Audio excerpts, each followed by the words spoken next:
Welcome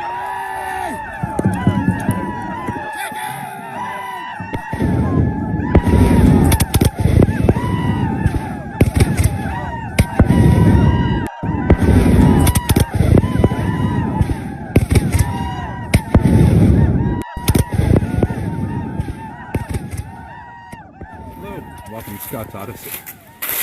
After the 7 years of the war and the 10 years leading up to the Revolutionary War, the settlers of this part of Pennsylvania and the Iroquois Indians rarely, if ever, got along with each other.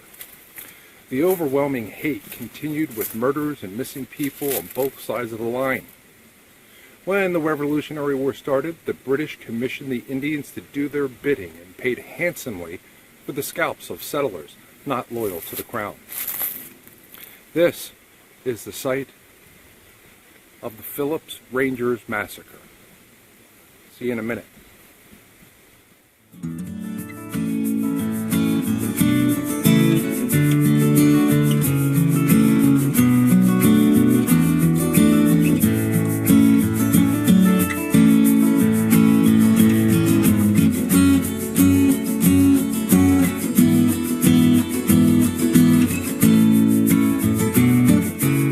Welcome back.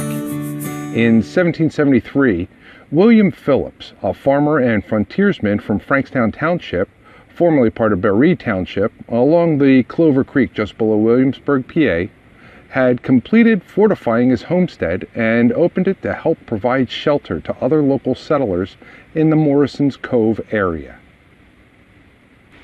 Just 7 miles away on the other side of Tussey and Terrace Mountains, at the end of the Woodcock Valley, in the Yellow Creek Valley of Hopewell Township, a newer resident, Lieutenant Colonel of the Colonial Forces of Bedford County, John Piper, had been doing the same thing. By 1777, John Piper was now a colonel and had built a 2-story stone house in Hopewell to help with protecting the locals from the Indian attacks. This location became known as Fort Piper. In June 1780, Colonel John Piper commissioned William Phillips as a captain in the Bedford County Militia. Shortly after his commission, Captain Phillips was given authorization to raise a company of militia whom would specifically be Rangers. During the Revolutionary War, Rangers were skilled frontiersmen who often performed elite attacks and were renowned for their Indian-like tactics to get the job done. They were called Rangers because they would range between one post and another, patrolling between frontier posts, looking for signs of Indians in order to provide early warnings of hostile intent. In essence, a Ranger was specialized light infantry. Captain Phillips' orders were to carry out a 2-month tour of duty to range the Morrison's Cove Valley in search of Indians and Tories. Tories, also called Royalists or Kingsmen, refers to those whom were not patriots of the American Revolution and were instead loyalists to the British Crown. Captain Phillips and his men sought validation that the local settlers, whom were both in a panic and leaving the area to go to the safer Cumberland County or Maryland, well, that there were not large numbers of Indians in the woods surrounding their farmsteads. By Friday, July 14, 1780, Captain Phillips had only succeeded in obtaining 10 men, beside himself and his 14-year-old son, Elijah. On Saturday, July 15, 1780, a group of settlers who went from the fort in Woodcock Valley to Shoup's Fort in Liberty Township near Saxton were worried they would be attacked by the Indian invaders. Of those whom remained at the fort in Woodcock Valley, a decision was made to have one person go into Morrison's Cove to request a company of the Bedford County Rangers to aid them in their defense. Joshua Davis was the one who made the trip. That morning, he found Captain Phillips, who agreed to bring his 10 Rangers to the Shoup's Fort. Joshua Davis left before the Rangers to let the settlers in Shoup's Fort know that help was coming. As Joshua crossed the Tussey Mountain, he was ambushed by a party of Indians. It was estimated to be 60 or more strong in numbers. It's not recorded now, but Joshua Davis was able to escape and get to the fort to warn the others. All members within Shoup's fort decided to leave the fort and head east to safety. According to the records, none of them returned home until late 1785. When the settlers prepared to leave Shoup's fort, Frederick Scheckler headed north about 2 miles to warn the Heater family of the impending danger. While en route, Scheckler found the son of Frederick Heater, John, dead and scalped. He gathered the rest of the Heater family, and they left the valley to join those leaving the fort. Captain Phillips' Rangers made their way through Morrison's Cove and found that most, if not all, of the farmsteads were left abandoned by the settlers. Not a single Indian was encountered. When Phillips' Rangers crossed the Tussey Mountain and arrived at the recently abandoned Frederick Heater's home, Captain Phillips and the Rangers decided to spend the night at the Heater house. While they were preparing breakfast on Sunday, July 16, 1780, one of the Skellies opened the front door to discover that the cabin was surrounded by Indians. The estimated number of Indians was 60, 2 of them white men dressed and painted as Indians. While trying to goad the Rangers out of the cabin with a shot here and there, Thomas Gatrell finally put his gun through one of the cabin loopholes and shot one of the Indians in the left shoulder. The battle ensued throughout the day. 2 Indians were killed, 2 were wounded, and the chief was shot in the cheek by Philip Skelly. None of the Rangers were even scratched. The Indians, knowing they were not going to be able to defeat the Rangers in this situation, decided it's time to set the cabin on fire. Although it did not take on the first attempts, and the Rangers were quick to put out the fires that did catch, the Rangers eventually ran out of water.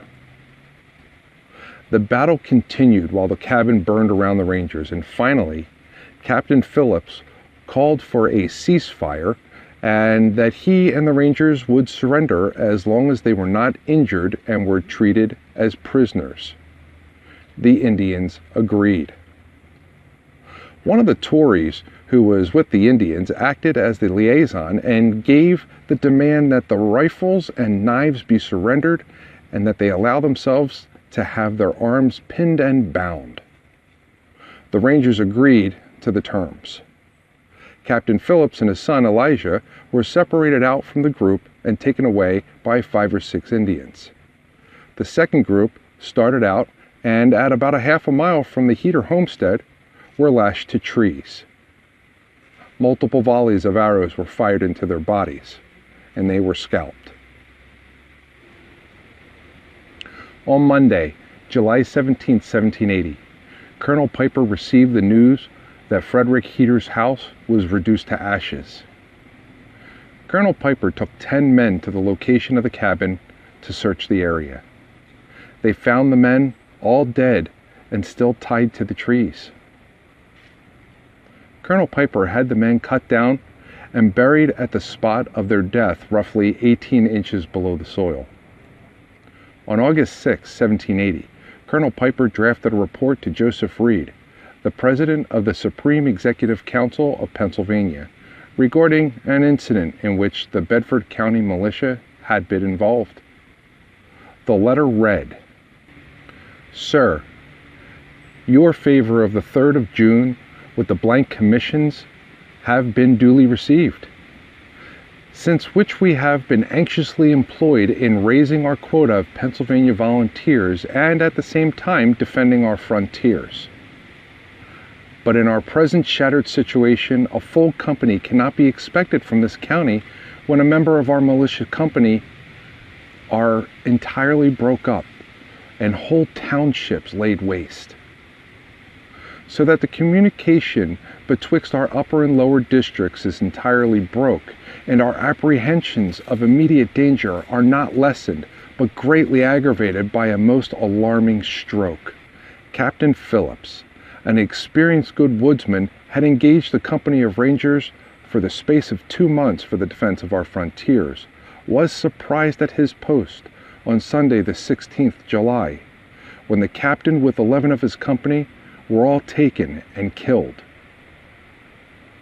When I received the intelligence, which was the day following, I marched with only 10 men directly to the place where we found the house burnt to ashes, with sundry Indian tomahawks that had been lost in the action, but found no person killed at that place.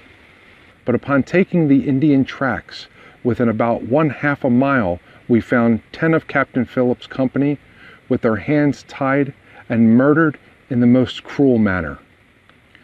This bold enterprise so alarmed the inhabitants that our whole frontiers were upon the point of giving way. But upon application to the Lieutenant of Cumberland County, he hath sent to our assistance one company of Pennsylvania volunteers, which with the volunteers raised in our own county hath so encouraged the inhabitants that they seem determined to stand it a little longer. We hope our conduct will receive your approbation, and you'll please to approve it by sending your special order to our county commissioner to furnish these men with provisions and other necessities until such times as other provisions can be made for our defense. As it turns out, Captain William Phillips and his son were not murdered and ended up as prisoners of war to the British. Captain Phillips was taken to Detroit. Elijah was taken to Chickalackamoose Old Town on the Susquehanna River and then on to Quebec, Canada. They were both detained as British POWs until the end of the war in 1783.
On April 16, 1926, this memorial was placed here at Fisher Summit to dedicate the Rangers who lost their lives here.